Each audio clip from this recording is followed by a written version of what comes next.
ஒரு நிமிஷம்.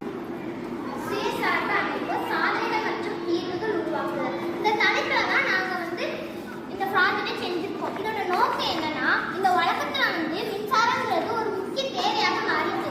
ஆனா இன்னும் நம்ம நாட்டுல பல இடங்கள்ல மின்சாரம் சரியாகவே கிடைக்க மாட்டேங்குது. இந்த நிலைமையில நம்ம எப்படி உணவுகளை எல்லாம் பாதுகாப்பா வச்சுக்கலாம் என்பதை தான் நம்ம பார்க்க போறோம்.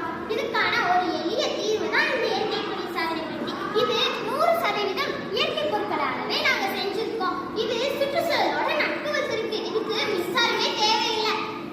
இது கிராமப்புறங்களில் உள்ள மக்கள் அவங்களோட தேவையான உணவுகளை இதில் பாதுகாப்பா வச்சுக்கலாம். இது சுயசார்பு இந்தியா என்ற நோக்கத்திற்கு நாம் நம்மளால் உருவாக்குவோம், நம் நாட்டை முன்னேற்றுவோம் என்பதெல்லாம் இது காட்டுது. அதனால இந்த இயற்கை குளிர்சாதன பெட்டி என்பது மின்சாரத்திற்கு மாறாக இயற்கை வழியை நம்ம சிந்திக்க வைக்கும். இது நம் நாட்டின் சுயசார்பு திறமையை வெளிப்படுத்தும் ஒரு சிறந்த உதாரணமாகும். இயற்கை குளிர்சாதன பெட்டிக்கு தேவையான பொருட்கள்: 2 மண்குடங்கள், ஒரு சிறியது, ஒரு பெரியது, நனைந்த மண், ஈரமான அல்லது ஈரமான மணல், தண்ணீர், மூடி, துணி அல்லது தட்டு. உணவுப் பொருட்கள்: காய்கறி, பழங்கள் போன்றவையாகும். இயற்கை குளிர்சாதன பெட்டிக்கு தேவையான செய்முறைகள்: பெரிய மண்பானை,